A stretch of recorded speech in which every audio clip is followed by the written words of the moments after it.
Hey everyone, welcome to Pop XP. And before the show starts, make sure to click that subscribe button and click the bell to get notifications when we go live and we upload awesome new content. And don't forget, if you can, make sure to share our stream on all your social media outlets. We appreciate it, and thanks for helping us grow the Pop XP channel.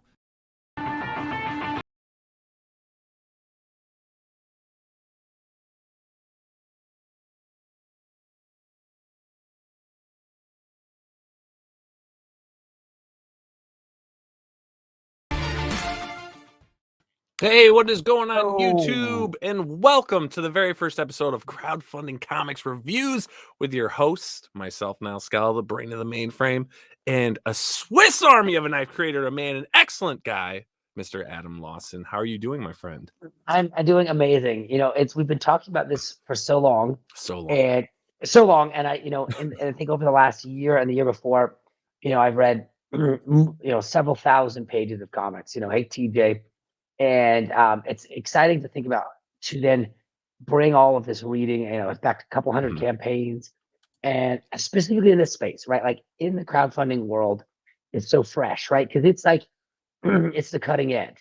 Oh, yeah. Right. It's what creators are pushing, and they're pouring their whole guts on the table. Right.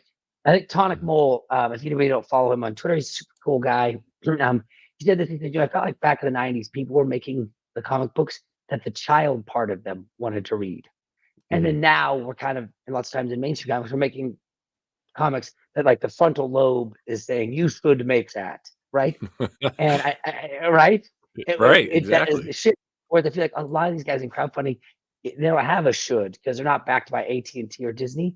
So it's just what's in their heart, right? It's just what they love. Yes. Yeah, I mean, and that's the thing, and what I love is when we were talking about this idea, Adam, it was like, hey man, no one's truly doing like real review shows about the books going on Indiegogo, coming out of Comicsgate creators. Even when you're talking like Kickstarter and stuff, there's not too many people doing the reviews on the books that they're backing, and that was kind of the brainchild. You said that to me like, hey man, this isn't really going on. We should expand our reviews. And what were we doing the Weekend Pop at the time? I think when this whole idea blossomed, and yeah, it's been a couple months now trying to get this moving, and we've got our live premiere episode. And ladies and gentlemen out there that are watching live and recorded, we're doing this premiere episode live, and we're going to be going over 5 books that really stood out to us. Yes, yeah. From 2021. We're going to do a couple honorable shout outs on some cool things that happened in 21. And there's a couple books we actually want to, just kind of give shout outs to for what we're looking forward to in 2022. But moving forward, this series is going to be more of the short format. We'll be posting these, a few a month, probably in the 8 to 10 minute range videos of just doing a straightforward, true, in-depth review of a crowdfunded book that myself or Adam has backed, or both of us have backed. And that's where I think this channel, this series is going to evolve into. But Adam had a great idea. And throughout that, it's going to be building our top 5 of the next year, right? Because I feel like one thing also too that is nice when you start naming top 5s and you start sort of focusing on these books, it allows other creators to like, I need to up my game, right? I need to go farther. And so I think it's us laying down throughout the year, here's our, as books come out, say, hey, this could be on my top 5, and maybe this one comes out, kicks another thing out of the top 5. So our list will be evolving as the year goes on, right? Which will spark exactly what you were going to say, Niall. That was exactly what you were going to say. That's exactly where I was going with it. Except the live, you rolled right with it. I love it. But then that gives us like that quarterly roundup, right? Like here's our top 5 books for the first quarter of 2022. But will it be the same after the second quarter when we hit that halfway point of 2022? We'll have to see who gets knocked out, who's in, who's still remaining. And that's when we'll be doing some more live stuff. So it's going to be a mix of live shows and recorded shows. So I think we should dive into our first book of 2021, which is, what do you got? Oh, you ready? Boy, I'm gonna pull the book up while you're talking, and I'm just gonna like boom, hit it right as you say the right thing. The man's a monster at creating. We know him as the Vonster, Von Klaus, with Monster MD. Oh, boom! Unbelievable book. This book here, my friends, is a gem, an absolute gem of a book. Beautiful. Man, I have to say, what's amazing about this, right, is Von yes. Kloss's first graphic novel. Now, he's something that was kind of on his pathway to TV, and then crafted this. And he's also quite an artist. If anybody doesn't know, Von Kloss is quite an artist. You know, this is Monica who's doing this, who I think is a true talent in the indie scene and has an amazing future.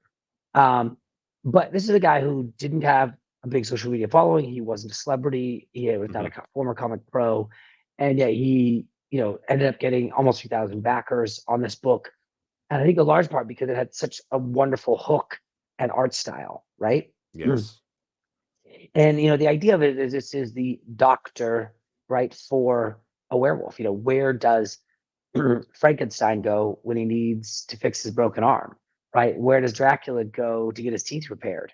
Right? They show up at Monster MD's house, right? And what I love about this, Vaughn added some really nice twist that made it super cool. So one is he got his arm cut off while at monster school or at his doctor's school, and he got his arm cut off and it was merged with a monster. So he has he's part monster himself, and he has an assistant who is super beautiful but invisible, right? So it's this nice, she's like an invisible woman, right? And so it's this nice funny play on the fact that she's beautiful but you can't see her. He's got this arm that connects him to these monsters, and of course the person who so to speak was the is the overlord or the dean of his medical practice university is coming around to haunt him, right? His past. And so it's a really nice, you know, relationship between Invisible Woman and Monster MD. It's fun to see all these crazy monsters that they are fixing and healing, and the writing, the dialogue has wit. It's funny, it's scary, because it has this nice, like, it has a horror element, but you can see Monica's art is so friendly and like appealing. So it's like a nice mashup. It's a beautiful balance, balance. Because you know, Von's an incredible writer. He really is. And this book is a stepping stone because I know he's doing stuff for Art T. Bear. He's got another great book that may get a mention tonight. We'll find out. But you know, he is an incredible writer. He's got such great wit to his writing. It's very intelligent. It's humorous. You're right. The writing of this and the illustration in this book pair each other so well because it could be drawn in a much darker tone and still have that wit to it, that sarcasm. But I think pairing up with her style, by the way, she's an absolute talent. And Monica his writing is the just real perfect. thing. Yeah. Yes. Just the perfect pairing up. And Vaughn, you know, I've had the luxury of reading a lot of his stuff. I'm also one of his paid subscribers on Substack, so I get a lot of his insight and his thought process. And as a creator, he's somebody that's fascinating to follow as well as what he pops out.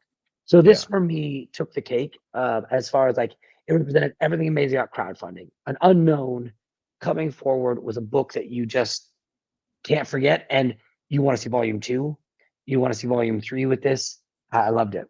Yeah, no, it's fantastic. And, you know, just speaking on the art, right? I mean, I want everyone to understand, like, this is huge. Comic books, what are they? They're sequential art, right? It's almost like you're reading a completely finalized storyboard. Like, these aren't roughs or anything, and it's telling a story. And you have to just look at the layout in the book, the panel work, the sequential art, the overlapping is just absolutely insane. I mean, this is a first time book for this gentleman, right? This is the first one coming out. You know, Monica, I mean, she's breaking her way in. Again, both of them, not huge superstars, but becoming superstars. I mean, look at the sequential art here. I mean, this is absolutely incredible. The way the panels are laid, so beautifully written, drawn, and laid out that it's a seamless experience. And that's why this book sits in the top 5. I agree, because it's not only the wit and the story and the hook, but like I agree. You see these layouts, right? And you can see just the way this bus is coming together here, how it's how the frame is sort of crooked, and it gives this feeling of like this unwieldy driver. Like all these little subtle things that he did, right? Or that Monica did to bring this to life. And you can see the way it's paced, right? You see this top panel up here, he's approaching this dark church, right? The ominous nature of that and the way that plays out.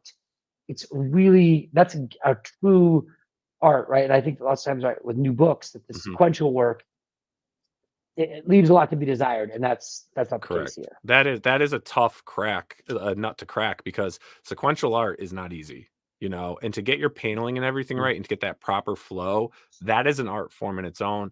Monster MD nailed it for me. One of the best books, I think, of 2021. Von Klaus is crushing it.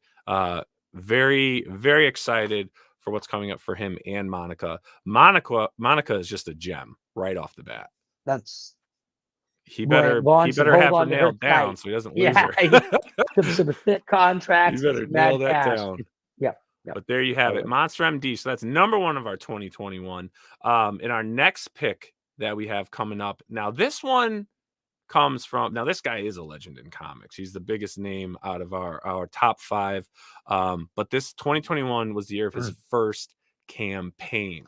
And it was an honor to meet him, to become friends with him. Obviously met him through Billy Tucci. It's the only way that would happen for me. But I have to say, I absolutely fell in love with Jeff Smith's Tukey. Now this, he crowdfunded on Kickstarter for book 1 and book 2. I think he's going to exploring doing some stuff on Indiegogo, which would be awesome. But if anyone out there is not familiar with Jeff Smith, I mean, he is the creator of the legendary Bone. And that right there is just a saga to its own. You can buy the entire series in 1 volume. And that was his goal. He did that on purpose, because as a kid, if he wanted that, you know, a saga, he wanted it in 1 book. He didn't want it in multiple separate volumes. He's like, I wanted to give you the biggest, fattest book you could get. And you just have everything right there in the palm of your hands. And he's giving it to us in 2 with Tukey, which is something that a character that he developed a while ago. And just to give you guys a quick idea, I mean, it actually says it best here right on the back of the book. I'm just going to read this for you. It's just that at the dawn of humanity, during a period of tremendous change and drought, 3 lost children meet a mysterious traveler named Tukey. Together, their search for the motherhood of the buffalo leads them far north through the dangerous territory of a rival species called the Habeline. The Habeline hunt and kill anyone found using fire. Tukey's reputation precedes them, and soon they find themselves at the center of unwanted attention, not only from Habeline warriors, but of gods and giants. Again, another freaking awesome Jeff Smith story with beautiful art, beautiful sequential. And do you know anything about his style, Adam? Is you look at, like, what I love so much about his styling is you see how simple the nature of it is. But what's so really expressive about his panels is just the way they convey a thought. You see this little moment here when he's just deciding to come down from the tree or to approach the monkey. Right? It's like the way the expression, the characters, the way you get to see a thought evolve in a character through the panels is exceptional. Yes. And his background originally, he wanted to be a comic strip artist. He wanted to be the guy, he wanted to be the Charles Schultz, just cranked it out. And he did. That's how Bone was created. Back in college, he was drawing for his strip, the local college newspaper. And then ultimately that evolved into Bone, which then evolved into, another saga or story, which is Tukey, which, he crushed it. He well over $200,000 on this, his very first one. Statistical Zero says, hey, I just grabbed this book. Beautiful stuff. It's right. It's beautiful stuff. I'll even just take you guys through here on the digital.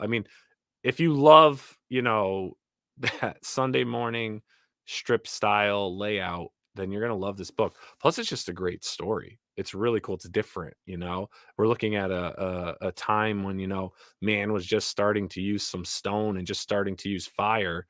And you have this other species of humanoid that's trying to crush them. But just look at his black and white work, his ink work.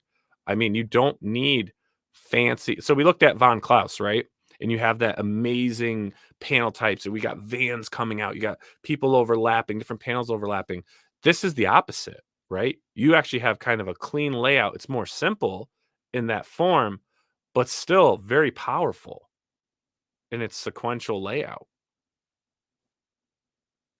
That's the charm of it. It feels like in some ways there's kind of like two sides, right? There's the Von Kloster's complex, tons of energy, beautiful colors by Tanya. And then you get something like this with Jeff, right? Where the simplicity of it just is loud, right? And because of the way he's paced it and the character work.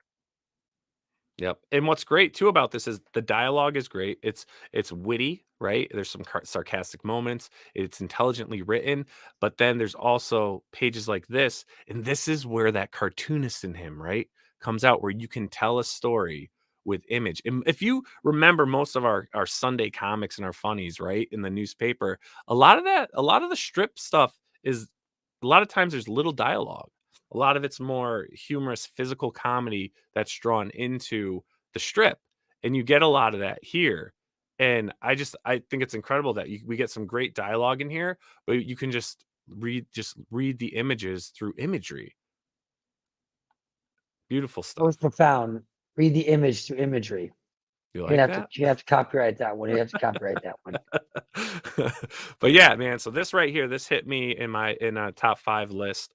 Really great. Looking forward to book 2. Once book 2 comes, I'll do a video on that. But I really recommend it. I know there's the anti Kickstarter, anti Indiegogo people, this and that. But hey, at the end of the day, we're supporting indie creators, and getting a guy like Jeff Smith, who's always been independent, by the way. He's always been an independent creator. Well, I think that's really what it's at, right? Is that I think for many people, they don't even necessarily know what the Indiegogo platform is. And you're an indie comic guy, and that's your instinct, is just Kickstarter in many ways. You know what I mean? And and it has a big community in it. And I think for many of them, there's no message in that. They're just there because it's the obvious choice. You know what I mean? Exactly. So that's it. That's our second of our 2 out of 5 right there. Again, great book. Love it. Love what Jeff Smith does, always have, and hopefully always will. And we got another great book. And this one you actually introduced me to when we were doing the Weekend Pop. And that is The Plot Holes. This, sir, is a complicated story, but very easy to read, though. Totally. So what's rad about this is you look at the nice, the size on this, it's this oversized hardcover delivery, right? Beautiful book. It's got this super gloss cover right here with this soft, soft matte side here with this gloss embossed spot UV style. It's a beautiful, there's layout. And this is Sean Gordon Murphy, who I believe is, top 5 current players in the game, right? What he's doing as both a writer and artist is just next level. And to see him jump in and do a crowdfunding book that was just his own creation, it was just him and Hollingsworth, who's been his longtime collaborator as a colorist, was super exciting, right? Because it's a chance to just see, this is Sean not trying to deal with Batman. This is Sean not chasing after Remender, who I love, but it was just authentic what's in Sean's head. And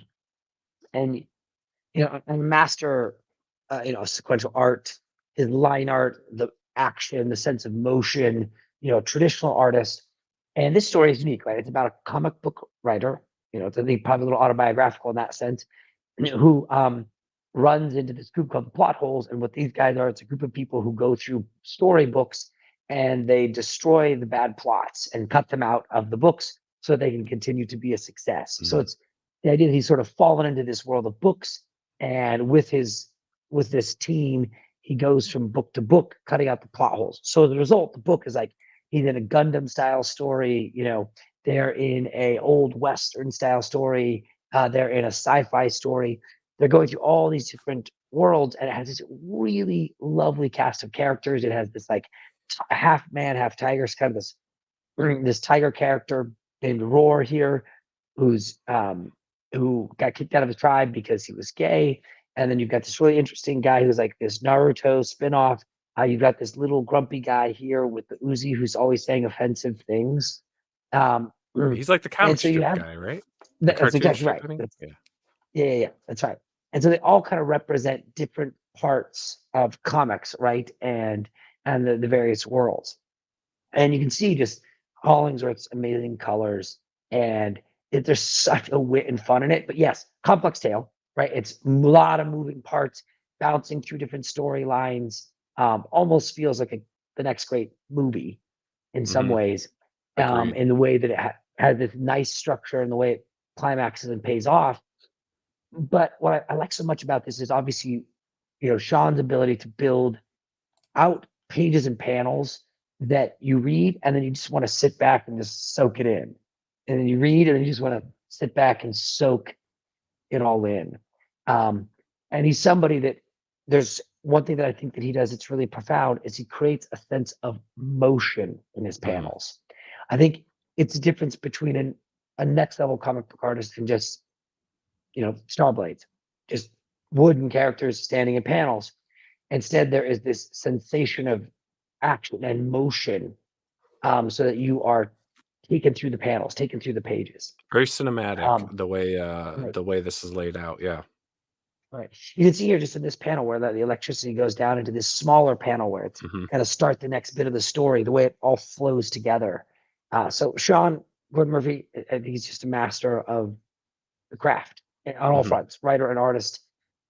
And with Hollingsworth, it's incredible. And so it's a really fresh, fun tale. I feel like I need to make it into a board game. And do it. Right. It just seems like the perfect board game where you've got these storybooks and that you're going through these various worlds and settings. Because that's what's cool about this character is he's got this, this Ode to the Punisher shirt on, right? And he's self-doubting and self-deprecating, like most creators are, right? Who feel like, I'm never going to be good enough. And it's in this journey, which has lots of betrayals and twists, which I do like this about this. It is the wheel within the wheel of intrigue, which is hard to execute, I think, in comic books. Intrigue. I think it's hard. And he executes it super well. And it's fun because in this moment, he's picking up Excalibur from one book and cutting through the cables in a science fiction story. So plot holes, definitely in the crowdfunding world, something that really stands out as an exceptional, well, like Jeff, a world-class creator, getting to create what's just in their head with nobody else's rules. Yeah. 100% agree. And when I was reading this book, I mean, I got that same feeling you did with just the how smooth everything ran, panel to panel. Is very cinematic. This is a book, right, that I would 100% recommend. This has got some true escapism because you are just jumping from world to world, which is from book to book. It's just such an interesting concept what he put together on this world in plot holes that I would 110% love to see this adapted to film or, actually this I wouldn't even want to see adapted to like a movie. I'd rather see it adapted to like a Netflix or, HBO Max, something where they can like make it like an 8 or 10 hour movie. Because I think with jumping like that, plot holes going through everything, this would make an amazing mini series on a streaming service where they can, put that big epic movie budget and run it for 10 freaking hour-long episodes. This would be perfect. I think TJ said something that cannot be ignored. Wonder if this was a comment on Sean's experience at DC, LOL. I think that very much this was referential. And, if everybody remembers when he launched his campaign, he launched it on Indiegogo. Jeff Martin, really cool guy who ran the campaign for him. I think he's done a lot of campaigns for other creators. And, Sean came in under some heat at the time because he was, might have said something that was kind of pro-police and there was all kinds of negative people really coming for him and some people coming out, some other ladies saying, that he kind of gaslighted me, even though he's married. And he would like he was implying romance with me, but then, to help me get ahead, but it's like, but you already got the job and he didn't get it for you. So it was a really bizarre time when people were just coming for him. And I thought this was crazy, right? Like you have this long time artist who's worked with the best, Scott Snyder, Rick Remender, all these guys. He's doing his own thing. He pushed it very lightly on social media. And I think because he didn't want to be in everyone's face, but also because he just came under such flack. And I think that's something about crowdfunding that's pretty profound. It's like same thing with Wraith of God, right? It's like as soon as Aaron pops out to do his own thing, the wolves come, right?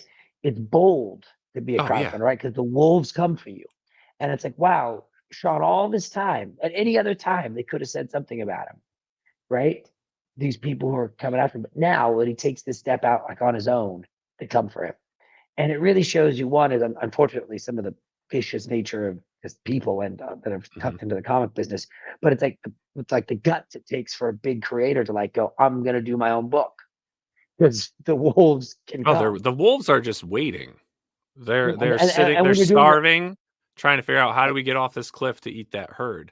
And once one of those cows starts walking up that trail, they're ready. And that, like you said with Aaron, right? With Wraith of God is this came for him. This is a guy who had done zero. He said zero. I mean, you scour that guy's social media and like you found like a, hey guys, it's me, Aaron. I hope you like my stuff. That's the level of like, you're on Indiegogo. You know this person, which you've known for 25 years before any drama ever occurred, and now you're evil. So let's just destroy you. But the guy's never done anything to anyone. What's the thing that you could hold up that's like, right? And the same thing with Sean. Like, what's this act? There isn't.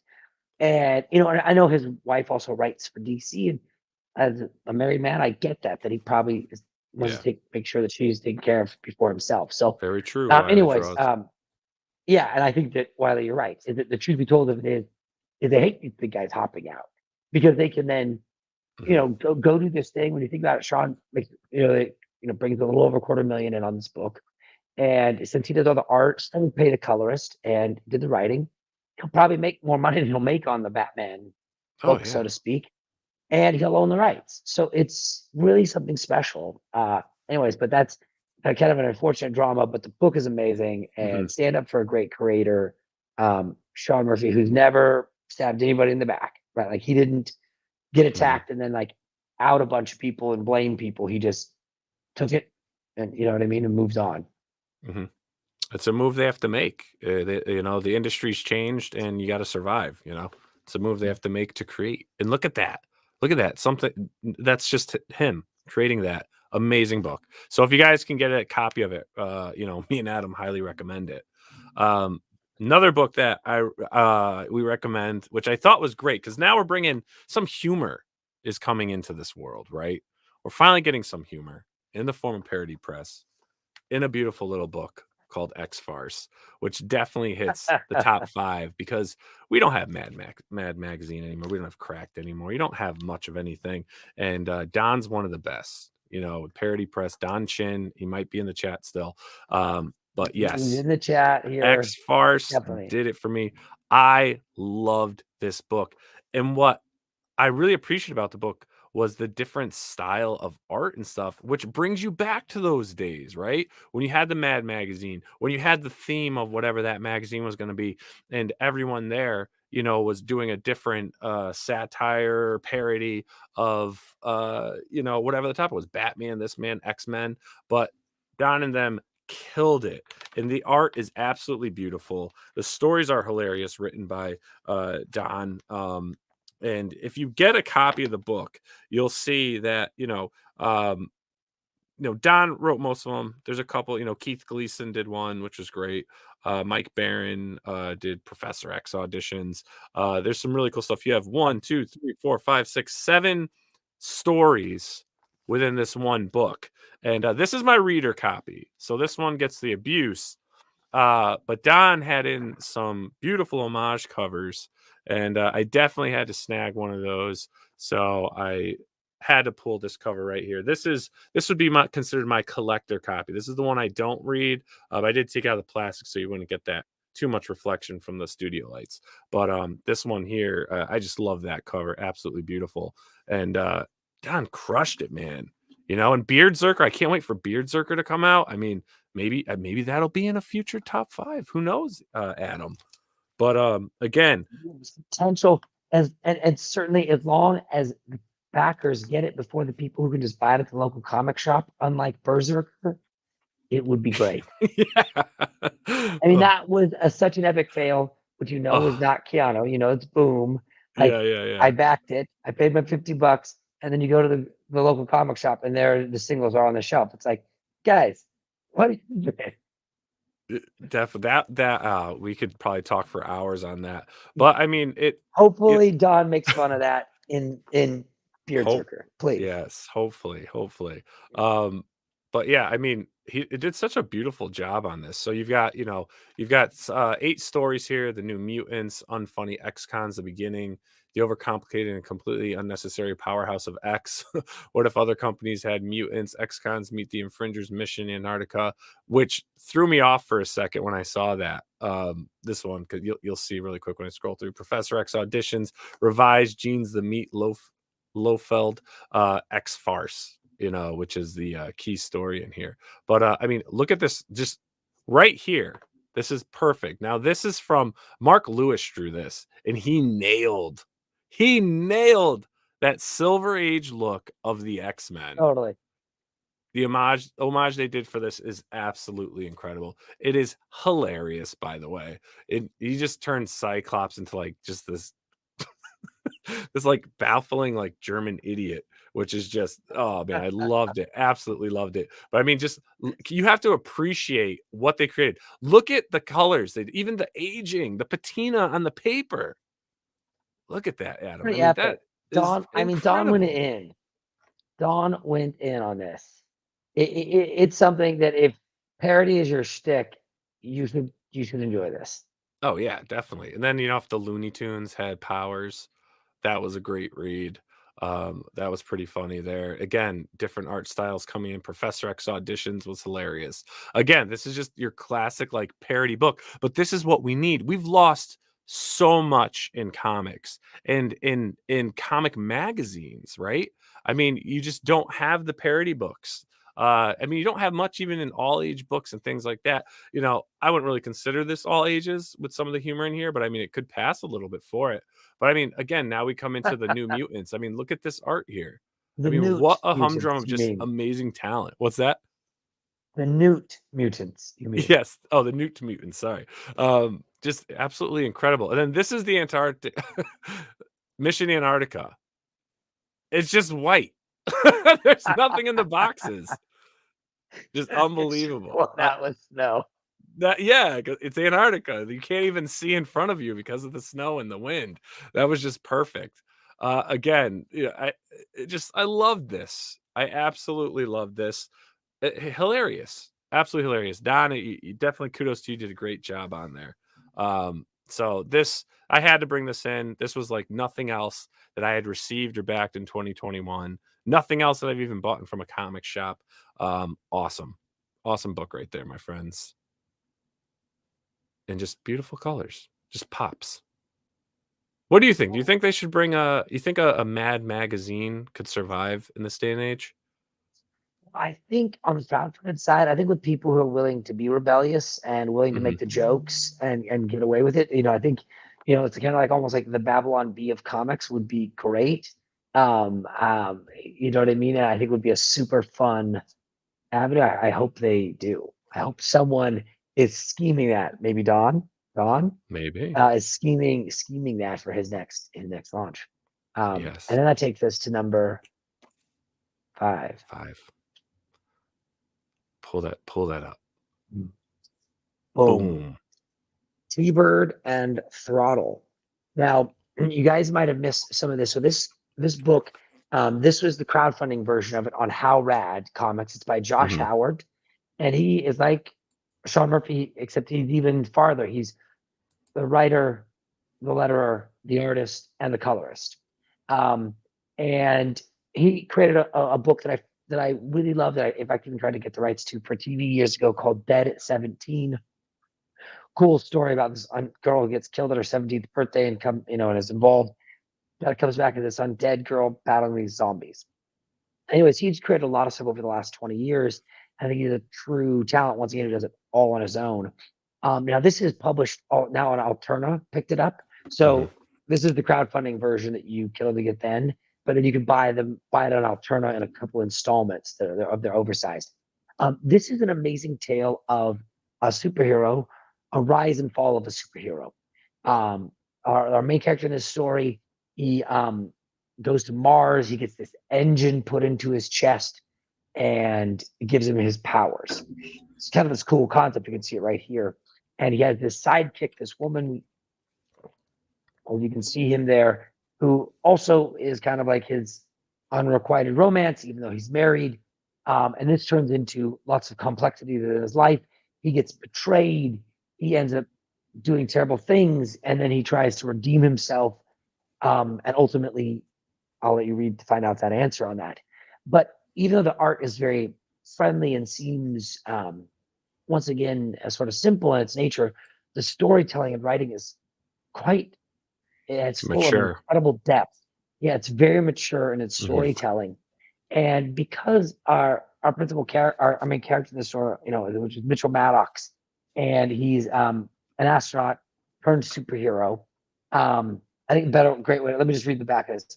Mitchell Maddox, former astronaut turned superhero, had it all: a beautiful family, a successful career, and powers beyond imagination. That is, until a tragic incident involving those powers cost him everything. Now, 10 years later, Mitch must overcome a hostile news media, a teenage daughter who no longer trusts him, to revive his superhero glory days as T-Bird. But the biggest obstacle on Mitch's road to redemption may be the vengeful demons of the tortured past.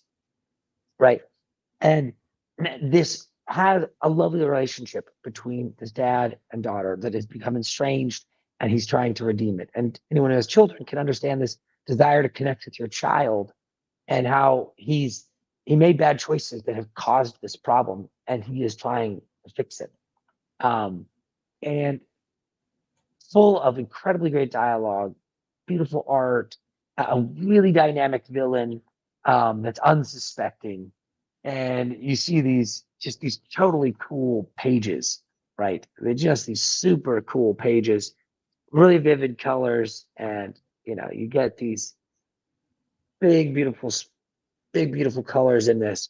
So I know this is a volume 1, and it's probably almost 250 plus pages, which I'm a reader, so I get through thousands of pages a year on comics. But it a really emotional, meaningful read. I back it. Oh, definitely. And the artwork and style I love, because I'll be honest, as a Bruce Timm fan, I feel like I can spot certain influences everywhere. And this, whether it is or isn't, it just definitely has that feel on the bulkiness of the Tim Burton Tim Burton. Oh my God, Bruce Timm. What am I doing? It's too late here in Connecticut.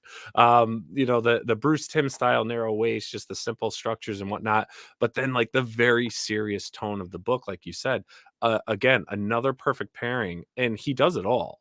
And we got a great comment here from John. Josh Howard's T-Bird Enthrall is one of my favorite books. Love his art style. It is so expressive and feels like comics. 100%, John. This, again, thank you, Adam, for... I've seen it for a while, and I won't lie. I kind of looked over it, Really? But now that I've read it, and I have have backed it and read it, and I've got the books, I want more. I definitely want more of this series. I love his art style. I think it is. I can't say it enough. Like how happy I am with this book, and the emotional ride of it, and it really takes you on a roller coaster. As you can see here, he's attempting suicide in these moments. Really deep themes here. I see also Geronimo Jaws has entered the chat. One great indie creator. If anybody missed Wirehead, you are foolish, because it was awesome. And Blood Realm he has out now, which is awesome. You should back it. I did. It's a pretty epic dark fantasy. Anyways, I'll leave that. All right, Geronimo, we said Jaws. something good. Are you sending us our free books already? Yeah, that's what this was about. He's fun too. He's fun to have on a stream. I love chatting with him. No, there's nobody like him. So cool. But yeah. So I think those are our five books of the year. But I think there's a couple honorable mentions that are of note that might not have made the top 5, but they brought something to crowdfunding comics in a really special way. So first, I want to show this one, which is this is Brian over Aerith Saga. You can see this is what I got delivered, right? This is Sorry, I've lost me. I've lost me. There we go. Can I come in? Yeah. Boom, here we go. So look at this. So this is like a cassette tape for your box, right? And this is box one. You open it up and you see it's this rad interior, right? So this is the quality of packaging, right? Like, I mean, the big two aren't doing that. I love that. That is a one-of-a-kind experience. So I saved number 2 to open up live, so you can see this happen. I've not opened this yet. Ooh. Here we go. You can see what's inside of Aerith Saga. It's called the Virginity Hyper Surge Neon Falcon. That's a heck of a mixtape. I used to have one of those. Virginity Hyper Surge Neon Falcon. That's what we got. I used to have Virginity. Open this bad boy up. Oh, but you have children. Yeah. Here we go. So we got this guy here in the packaging. We got all these cool little fun bits of plastic standee of Aerith. That's pretty dope. Nice. You've got a 3D printed looking model of her badass sword. I mean, come on. And oh boy, this is what I saw talked about. I love I love that everything's in a box and bubble wrapped, by the way. And bubble wrap. It's so secure. This is brilliant. Nuts. Look at that. That's so cool. The cartridge. Now, there's no game in it, but that talked about dope. Like, hey, here's what I came with my comic book. You did not get that at your local comic shop. That's so crowdfunded cool. original. Boom. Pretty epic. And then I take this to sort of the last segment of this here, which is the actual book itself. Once again, the detail on it, from the wrapper to the sticker on that, I mean, boy, this is definitely like principle. Bam, we got pins. We got a thank you. We got a let's go Brandon moment.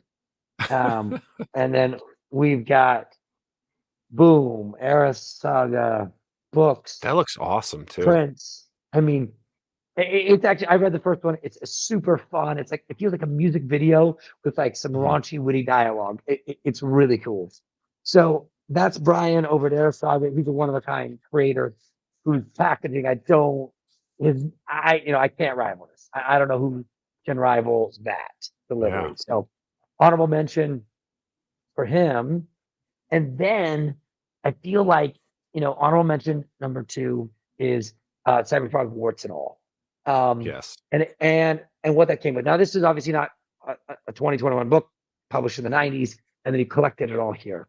And having read the 400 pages, you realize how truly fun this comic is. It's unbelievably fun and witty and like in your face, and not what you think it's going to be. It's like this self-deprecating, like loser hero. Yeah. You do not see this book coming. He's like, hi, I'm a loser. I sit home and watch TV, and I'm miserable and depressed, and I'm a hero. And then I kill people, even though sometimes I know I shouldn't. And like the wit and candor of this is wild. But in this 400 pages, not only come to kind of know and love Cyberfrog and his world of Salamandroid and Heather Swain, you get to know the creator. And sometimes the character in the book talks about his creator, which is kind of unique. And you just sort of see the creator's whole journey. So really something unique. And like after you get done with this, you're like, I know this person, even though I don't really know this person. And that turned into this. Yes. Cyberfrog toys. I mean, we're talking about a crowdfunded book that turns into these mass-produced toys. Having tried to produce toys, these bad boys, you have to put thousands of them to make it even moderately profitable. 600,000 and almost breaking 600,000 in his campaign, which I think these are still available. Like, so the first wave set's still available. Yeah, so this is what came with Rex Planet. Just look at the quality of these brand toys, right? Like, how fun is that toy? Yeah. This is not the first wave toys. This is something separate. But just look how dope that figure is. I mean, this is incredible. And once again, talk about delivery, like this beautiful box and packaging. I mean, crowdfunding comics have gone to a whole other world. Like the experience of getting the book, it can't be rivaled. So is that a barcode on the bottom of that box? Yeah. Oh, look at that. He's got a warehouse. Yes. But yeah, so I can't, so those are my 2 honorable mentions of the year. Just like, wow, people are taking crowdfunding comics to a place that's a full-blown experience. Incredible. And for my honorable mention, it's kind of going into that realm of seeing a few different things in crowdfunding. And that for me, man, is, I have to say I love the concept. I wasn't super thrilled with the meat in this book. But I love the concept of what they were trying to do, and that's Mutiny Magazine.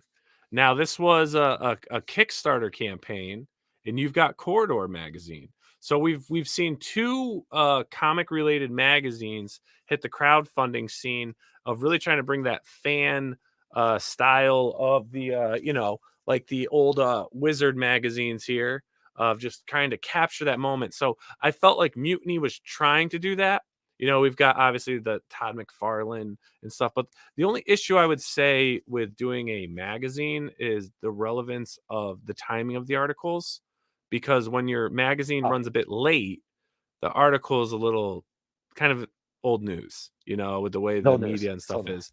But I definitely liked what they did. It was cool seeing it. And you, my friend, I backed Mutiny. You backed Mutiny, but you backed another one that I didn't, and we should pop that one up. Corridor.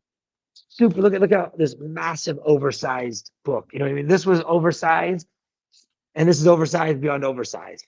So it's awesome. What it is it's a horror magazine which has short stories, and you can see it also has short stories and it has short comic books in it. So it's really like a truly like a magazine that doesn't exist anymore. Where it's like, where do you get like a short horror story published in a magazine that doesn't exist? Where do you get a 8-page comic published in a magazine, right? And so it's a really like a deep dive into these really cool vignetted horror stories. I thought was a special idea. Now, are all these stories your favorite? No, but it's such an eclectic experience when you get done with this. You're like, wow, I'm glad I dove into these creators' minds, and I would love to see what happened again if it does. Yeah. Now, question. So Mutiny, I believe you can subscribe to it. I haven't heard anything else about the rest of their issues. I think they were crowdfunding the first issue. But for Corridor, where do you know what their journey is going to look like if they have one? Unfortunately, the status is I got an update from the creator, and he was saying, "Hey, listen, guys, there's not going to be one this year. I'm too burned out from doing it. I lost my partner in it. It's a lot of work. Barely made any money, but it was a real labor of love, and I'm glad I did it." So I don't know if there'll be any more of Corridor. I hope. I really hope. But might be something worth figuring out. Somebody out there, please try and figure something out this dope. Awesome. And before we wrap up with you guys, there were a couple things we want to just point out for 2022.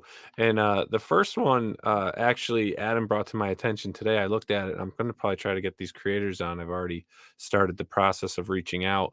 And that is Lady Mayhem. Now, the Punisher's kind of been in the news, recently for a redesign, but I love the concept of this because Jenna Lynn Wright just wanted to create a female Punisher. And this right here, I wish they had a campaign video, but they don't. It's a 64-page graphic novel, and it's essentially a female Punisher. And that, man, I am not adverse to strong female action characters if they're, as long as they're kicking ass, taking names, and doing what they have to do. But the art style from Carl is incredible. This looks like a kick-ass book just from reading the description and from looking at the samples here, Adam. Yes, so dope. See, I found this, right, because I have the Kickstarter app, which is kind of nice because it really like feels exactly what you're looking for on it. And it's like I read about Jenna Lynn, and she's a film horror writer. It's also done several comics, and you read about Carl too. These are kind of like just like crazy balls to the walls creators, and she sent out an update saying, listen, guys, we're not going to sell this book to any publisher. We're too punk rock. We're never selling out. This is the only way to get it, right? And it's like it has, and when you can see in the art and just the write up of the campaign, you're like, this is the balls to wall like vibe we wanted and that you want in a book. And let's be honest, unfortunately, what's in the news about the Punisher is that he's no longer what you loved about him, right? Yeah. That's the shame, right? It's like you took the skull off his chest, and that's your newsworthy. Not that you told a story that grips you like that when Garth Ennis did that run that was just so legendary. Mm-hmm. Yeah, but this here, man, this when you sent this to me, I looked at it. Like once I saw the cover, I was like, "That's badass." I like that. So And then rad, just looking at Carl's artwork, I mean, Carl's a graduate of the Kubert School. I mean, both creators on this, they're published. They've screenwriters, artists, published work. They're not the biggest names, but they appear, from what I'm starting to learn about them, to be quite talented. Quite talented. Yeah, I agree. And they're people to watch for sure. yeah, so like I said, I'm gonna, based off our conversation, I'm see about getting them on. I think this is a book. So if you're interested, if you back Kickstarter campaigns, this may be one to look at. Getting your hands on. Adam, did you back this? Back it for sure. All right, I'm gonna have to get on that too. I'm backing multiple campaigns a month, and I'm looking for things that, like, when I read the campaign, that I immediately want to be reading the book right after. Yeah. One thing I do is I avoid watching the videos, and I get down to reading what the story is and looking at the panels, and then I'll watch the video, because I don't want to get carried away in the video, because the video is not the comic. That's true. So I check out what is the real story going to be, and if the story is weak, I generally tend to pass. Early So on, you can tell from just reading through the campaign if you think it's going to be a weak story. Yeah, I think you can just tell by the nature. Like if the campaign says this is about a new superhero group getting together and defeating bad guys, you're like, there's probably nothing new here, right? Mm-hmm. Because you just said on your nose, this is the most basic story that's been told 100 other times, probably better than they'll tell it. So it's tough, right? Whereas, like, if your story is like, if you are presenting us in a tale, for example, like Geronimo who's on here with Blood Realms, right? It's like, this is a dark horror fantasy story that's now traveled to a new realm and is stuck in a science fiction world. And there is this quest for this gauntlet, and there's these terrible creatures that are struggling to have identity, and all these crazy things that happen in Blood Realm. Like, you realize, wait, that's a story where the creator has to meet. If it says, we're a superhero group stopping bad guys, you're like, you just wanted to tell what somebody else told. Versus when you can see it and be like, they have an angle on it that makes it something that, like, was worth listening to them tell the story. At least that's kind of how I look at it. Yeah, no. And I can still sometimes be persuaded by the art, but generally speaking, that's what I come to find. Oh, excellent. That's cool. And you're a writer by trade. I mean, that's your business, so you can probably pick up on those things. And you pick up on the subtle things, yeah. Yeah. And TJ James, I love his observation here. This book gives me vibes of Frank Miller and shades of Holy Terror, just from the shots I see. Dude, that's Frank Miller. Yeah, I got that too. That was awesome. So great find, Adam.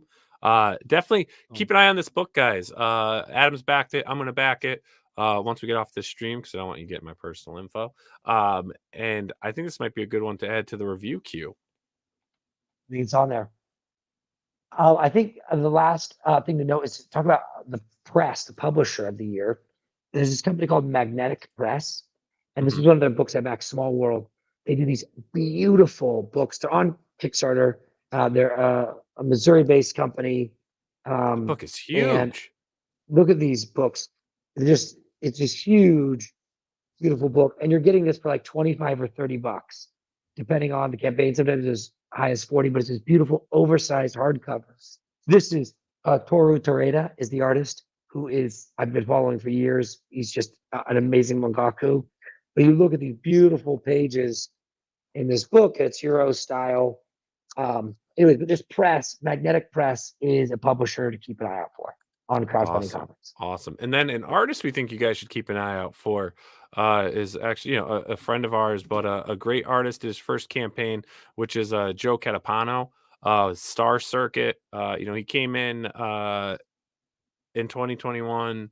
The campaign ended in 2021, and he is fulfilling in 2021. The book is getting into people's hands, and I think the guy's an incredible artist, and I really like to see what he has coming out for 2022. If he's working on other people's books, if he's working on something new, I definitely think he's an artist to look out for. And I mean, the list for who to look out for in 2022 is long. I mean, keep your eyes on Mandy and Peter Gilmore. They upped umpteen levels right now with Jack the Ripper, Vampire Slayer, Vampire Hunter. I mean, they just went from a great creative team to just like starting to crunch some serious crowdfunding numbers, and on top of that, just creating a great system by getting books out. I don't know how many books they're up to a year now. It's unbelievable. But they have a great system, and huge shout out to them. I can't wait to get that book in my hand. That will definitely be getting reviewed. But they're doing some great stuff. And then there's 2 campaigns I think we need to keep our eye out for. And this one is the one I'm anticipating the most. And that is our good friend Von Klaus with Terror in the Trenches. This, again, Monica. Dude. No, I know. He's just killing it. I mean, this is the campaign I'm the most excited about this year. Yes. I've been on his Substack, his paid Substack, so I've been getting pages. He was showing pages. It's this thing is gonna blow your mind. And just this, because it's like it's everything you wanted out of the Punisher. It's this vengeance-filled, anti-hero who's self-loathing and is trying to deal with his issues in this violent, amazing setting. I mean, that February 9th, that goes live. That's the campaign of the year, I think. I can't wait for that to go live. And I'm just bringing it back up here because I didn't have the volume set on it, but he does have a video, and I want to play that video. I can't remember if I watched it or not.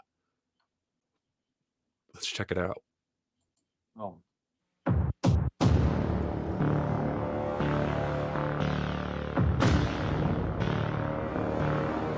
It's gorgeous.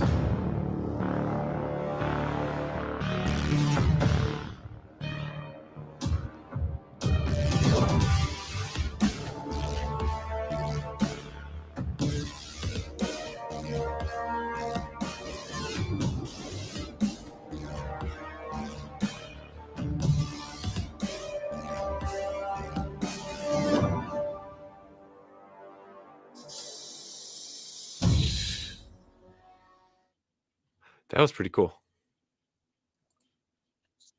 That was cool. I like the Black Terror, man. That's one of my favorite Golden Age characters too. And I think he's doing something that a well-known publisher is not doing. I think they're gonna crush the current Black Terror comics there are Black Terror comics being published, the Black Terror, and I think Von Klaus's far exceeds what's being published. Yeah, I'm gonna say yes. Yeah, between his, I guarantee the script's awesome. Really, the only thing what we can really critique on it so far is the art and Monica's style, and I like that he openly admits like it's a Bruce Timm influence style, and I mean I love this this right here. Look at that motorcycle. And his motorcycle, his outfit, right? His costume, his character design, and then right here, just running through with the knife in his mouth, and the Nazi soldiers behind him. I mean, oh my god, it's insane, man. This is gonna be a thing. This is gonna be a talked about book. This is it. Yeah, this is the launch right here. Right, MD set him up. Right, everyone knows he did a couple test flights. And test flights were successful, but now this is the launch. This is what's going to catapult him, because he's going to get the attention. He's going to get the attention of the publisher that I'm speaking of, I'm sure. And if they're not, they have to be watching what he's putting together. But very cool. And Another thing I found, Adam, which I had shown you earlier, is another book that I think we should keep an eye out on, and maybe it's going to be a theme, because I mean, there are so many great characters that I think may have seemed a little wonky, right? So, it might be even corny, golden age characters, but they're coming back, because public domain. But I think there's a lot of great characters that people could make into really interesting characters. And what is the test flight? The test flight was Monster MD. And that's Black Owl Book 1. The grandson of a golden age Black Owl dons the mantle. And the Black Owl was a real character.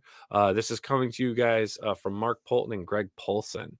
And I think this looks pretty cool, man. I love this design here. Definitely again, like a Batman influence. It's obviously going to be, a billionaire grandson and all that stuff. I get it. But that's my love of Batman allows me to read books that fall in that line. But definitely cool, man. This, I think, is something to look out for in 2022. Hopefully it lands in time. No, I agree. Mark has delivered a lot of really incredible things. And the Reaper Ash can, what he did with Joe, that just came out. I'm excited for when Mark touches something. I'm interested to look at it. Definitely. This image-wise, this sold me right here. I was like, that's badass. Yeah, it's something else. Yeah. Very cool. So, I mean, that's it, everyone. Thanks for joining in. I mean, this was the series premiere of, Crowdfunding Comics Reviews. More episodes you're going to see in the future are going to be, a short format, as we discussed in the beginning. They will be uploaded 8 to 10 minutes roughly and focus on just one book. And we look forward to it, followed by some live shows. And I have more precise critique, because these ones are telling you these are the ones that we loved and didn't have flaws. The ones coming up won't be able to see both the good and bad. Exactly. Yes.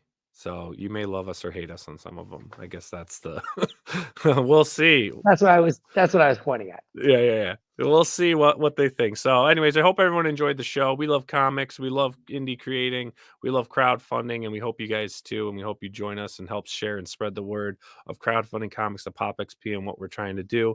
Everyone have yourselves a great night. If anyone wants us to review their books, please email scheduling at the Pop XP, and we'll be happy to take a look at your stuff. So everyone have a great night. Adam, I'll catch you on the next one, man. Peace.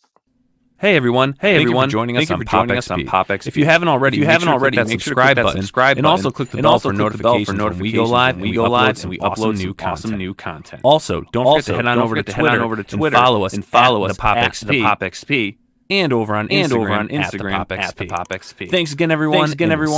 See you soon.